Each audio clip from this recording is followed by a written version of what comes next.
Hello, and welcome to this vlog, which today we're going to talk about the FCA's release of its new business plan for 2020 through 2021. I'm Gareth Malner, a regulatory lawyer, and I'm here to take you through some of the key highlights in that business plan. It's no surprises that COVID-19 takes centre stage in the short term for the business plan. The FCA clearly had to pivot on a number of its activities in order to deliver resources to continue supporting consumers and regulated firms through these difficult times. Also mirroring that is a lot of the messaging that the FCA has recently been putting out on its dedicated COVID-19 webpage and in supplementary communications, the gist of which is that the FCA will focus on ensuring that financial services businesses give people the support they need to avoid scams, and that financial services businesses and markets know what the FCA expects of them. In practice, the FCA is going to achieve those goals in 5 ways. 1. By ensuring that vulnerable people continue to be able to access the financial services and help they need. 2. By tackling the scams that will inevitably spring up. We've already seen scammers piggybacking on government-issued text messages to solicit financial information from people. 3.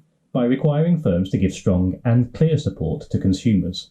This includes, in part, by allowing novel ways of working in order for firms to continue delivering their services.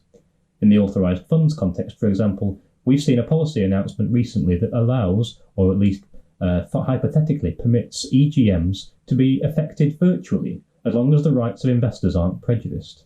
And we'll no doubt be putting out some more detail to our clients on that in the near future. 4th, ensuring that markets remain orderly and continue to work well. The most obvious immediate step would be to ban short selling, although the FCA has opined recently that the markets do continue to function in a sufficiently orderly manner such that a ban isn't necessary at the moment. 5th and finally, by mitigating the impact to consumers if and when firms fail. Some of the steps that the FCA has already taken to mitigate the risks posed by COVID-19 include 1. Proposing temporary measures to support users of consumer credit products. 2. Providing guidance for mortgage providers on payment holidays. 3. Issuing guidance on the Coronavirus Business Interruption Loan Scheme. 4. Setting out clear expectations for general insurance providers. Moving on then to the medium term, the FCA's priorities will be to ensure that consumers can rely on safe and accessible payments to receive their pay or benefits, settle bills, and access cash. There's a lot to be said on this, with Pay.UK's new payments infrastructure currently being developed, the potential that the short-term moves away from cash remain in the medium term, and cash is replaced by digital alternatives. On this basis, we'll wait to see whether Andrew Bailey takes up the mantle from Mark Carney in his new role at the Bank of England, following Carney's previous thought leadership on the development of a synthetic hegemonic digital currency. And you can read more about that in a speech he delivered at Jackson Hole in Wyoming. It is clear in any event that payment services will continue their rise in importance over the next few years, and even though the UK is already far ahead of other countries in this space, it must continue to lead the way by developing physical and policy infrastructure to stay at the front of the pack. The FCA's priority is also to ensure that consumers do not get into unaffordable debt and are treated well by firms if they do. In the immediate term, it looks as though government requests to banks to keep the money taps on have been broadly ignored, and the FCA will no doubt be using its powers to enforce Principle 6, that a firm must pay due regard to the interests of its customers and treat them fairly.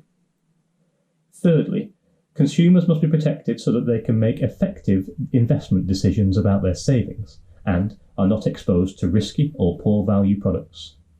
They should also be offered fair value products in a digital age, and they must not be at risk of being treated unfairly in the pricing in other terms they receive.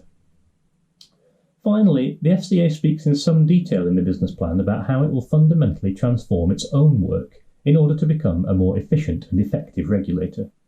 By using data and technology to make faster and more effective decisions, to act on intelligence in a more joined-up way, and to prioritise end outcomes for consumers, markets and firms.